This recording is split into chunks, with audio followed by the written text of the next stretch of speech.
भगवान जगन्नाथ मंदिर से जुड़े 6 आश्चर्यजनक तथ्य आइए जान लेते हैं। नंबर 1, हवा से विपरीत लहराता है झंडा।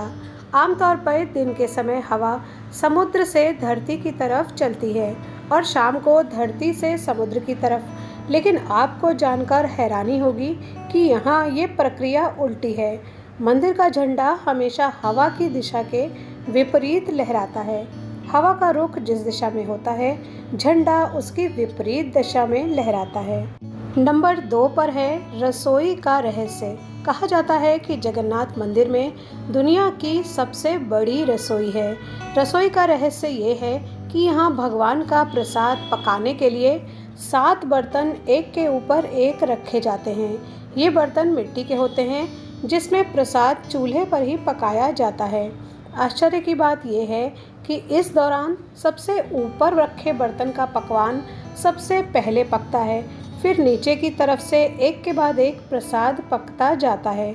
चाहे लाखों भक्त आ जाएं, लेकिन प्रसाद कभी कम नहीं पड़ता और ना ही व्यर्थ जाता है। मंदिर के बंद होते ही प्रसाद भी खत्म हो जाता है। नंबर 3, नहीं दिखती मंदिर की परछाई। जगन्नाथ मंदिर करीब 4 लाख वर्ग फीट एरिया में है। इसकी ऊंचाई 214 फीट है।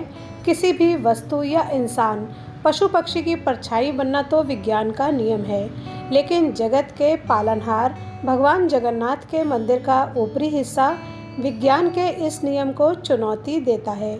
यह मंदिर के शिखर की छाया हमेशा अदृश्य ही रहती है। नंबर 4, 12 साल में बदली जाती हैं मूर्तियाँ। यहाँ हर 12 साल में जगन्नाथ जी, बलदेव और देवी सुभद्रा तीनों की मूर्तियों को बदल दिया जाता है।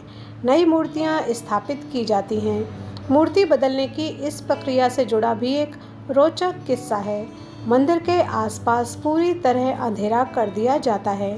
शहर की बिजली भी काट दी जाती है। मंदिर के बाहर CRPF की सुरक्षा तैनात कर दी जाती है। सिर्फ मूर्ति बदलने वाले पुजारी को मंदिर के अंदर जाने की इजाज़त होती है। नंबर 5, नहीं नजर आते पक्षी।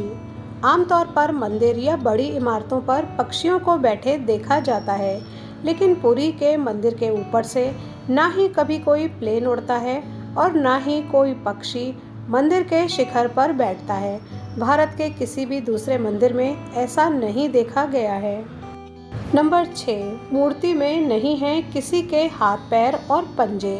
सुनने में ये बात अजीब ज़रूर लगती है, लेकिन ये सच है कि भगवान जगन्नाथ, बहन सुभद्रा और बड़े भाई बलराम जी तीनों की मूर्तियों में किसी के हाथ पैर और पंजे नहीं होते हैं। इसके पीछे भी एक पौराणिक कथा ये है कि प्राचीन काल में इन मूर्तियों को बनाने का काम विश्वकर्मा जी कर रहे थे। उनकी ये शर्त थी कि जब तक मूर्तियों को बनाने का काम पूरा नहीं हो जाएगा, तब तक उनके कक्ष में कोई भी प्रवेश नहीं करेगा।